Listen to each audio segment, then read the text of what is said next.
Hello, and welcome to the Captain's Info presentation for flag football at UTA Intramural Sports. This presentation is regarding the Fall 2019 semester. In this presentation, we'll cover our policies, where we play, the rules of the game, our scheduling software, IamLeagues, and the league schedule, awards for our champions, upcoming events, and how to contact us.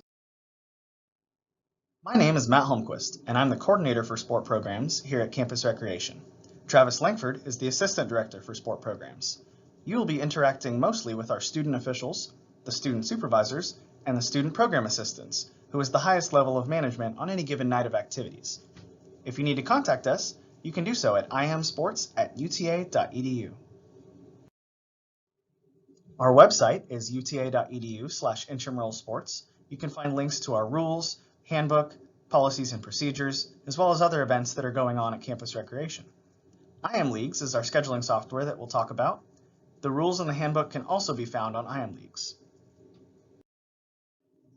Those eligible to play intramural sports include current UTA students, faculty and staff with a MAC membership, and Campus Recreation membership holders. All of these are allowed to participate in intramural sports. Alumni must have a membership to play. All players are required to check in with the ID checker before the game. If you don't have your ID, you cannot play. 3 Campus Recreation membership holders are allowed on a team in flag football. MAC members must show proof of membership to play. Players are not allowed to play on 2 different teams in the same division. A random eligibility check is held on the field, and a full check is held in the intramural sports office. If the game in which a player signs in is a forfeit, they're still considered to have played in that game and to be on that team's roster. Players may be added at any point in the season or postseason, so should you have problems finding players on a given night, you can still add to your roster. Game time is forfeit time. If your team forfeits once, they will be assessed a $25 forfeit fee, and that fee has to be paid before the next scheduled game. If a team forfeits twice, they will be charged another forfeit fee, but will be ineligible for the playoffs. If the fee goes unpaid, the team will be dropped from the league altogether. Players will not be allowed to switch teams after the second week of the season. If they choose to do so before the second week, they have to sit out a minimum of 1 week as a waiver wire transfer penalty between teams. Our sportsmanship system is as follows. Teams will be awarded a sportsmanship grade for each game based on their conduct. A 4.0 or an A is above and beyond conduct and sportsmanship. Good conduct and sportsmanship will be assigned a B or a 3. Average conduct and sportsmanship is a 2. Below average conduct and sportsmanship is a 1. And an F or 0 points is poor conduct and sportsmanship. Teams must maintain a 2.5 average in order to be eligible for playoffs. And once in the playoffs, a team must maintain that 2.5 average in order to remain in the playoffs. The way our structure works in the playoffs is that every team makes the playoffs except for those that don't qualify because of sportsmanship or forfeit. Unsportsmanlike conduct during a game results in penalties, flags, or cautions, potentially an ejection, which might lead to a suspension, a judicial hearing, or dismissal from school in the most severe cases. In all of our intramural sports sites, there is no smoking, no alcohol, and no tobacco products. All intramural sports participants play at their own risk. However, the Department of Campus Recreation encourages all participants to have medical insurance in case of injury.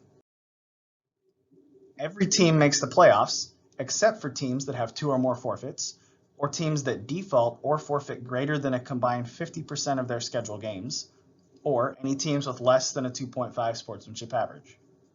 If there are enough teams, there will be 2 divisions, a competitive bracket with teams that have a win-loss record above 500, and teams that have a win-loss record below 500 will go into the recreational bracket. During playoffs, the scheduling is done online, and the priority of selection has to do with the standings, the seed during the regular season. That's decided primarily by win-loss record, and a tiebreaker will be sportsmanship, and then which team has more forfeits or defaults, if they've played head-to-head, and finally our last tiebreaker is points against. Unfortunately, it is impossible to ensure that every team plays at their usual time, so be prepared to play on a daytime that is not unusual. We don't reschedule games. Remember, you can still add players all the way through the championship game. We play at the Campus Recreation Fields Complex. If you search intramural fields in Google Maps, it'll take you right there. It's at the intersection of Mitchell and Fielder, and you must have your ID to enter at all times, no exceptions. There's no alcohol allowed, no tobacco, no smoking or vaping, but pets are allowed at the Campus Recreation Fields Complex. Let's go over some of the rules of the game. Teams must have jerseys that match, and all of those jerseys have to have a number, and you can't use orange. If you don't have jerseys, we have jerseys for you to borrow at the fields. All players must wear athletic shoes. This means no bare feet, flip-flops, metal cleats, or boots. Unsportsmanlike conduct penalties will be issued if you're wearing metal spikes, and players are ejected if you injure someone with metal spikes. No jewelry is allowed whatsoever for intramural sports play. To play football, all players must have shorts that are made without pockets to play. These pockets cannot be taped, they cannot be turned inside out, and they cannot have a zipper on them. The shorts must not have pockets to play. Shirts have to be tucked in, and flags have to be worn on hips and the backside. For flag football, 7 players constitute a men's or women's team. A team must have a minimum of 5 players present, signed in, and ready to go to begin the game. There is no overtime in the regular season. The game will simply end in a tie, but in the postseason, NCAA type overtime rules will apply. Our game consists of 4 10-minute quarters. The clock stops in the last 1 minute of each half, and each team gets 2 timeouts per game. Like we discussed earlier, game time is forfeit time. If one team is present and the other is not checked in and ready to start, the team who is present will begin the game ahead 14-0 and get possession at the beginning of both halves. The clock will begin to run for 10 minutes, and if the team causing the delay arrives, the game will begin at whatever time is left in the first quarter. If the team does not get the minimum required players by the end of the first quarter, the game is forfeited. All touchdowns will be worth 6 points, and after a touchdown, teams can attempt a try, 1 point from the 3-yard line, a try for 2 from the 10-yard line, or a try for 3 from the 20-yard line.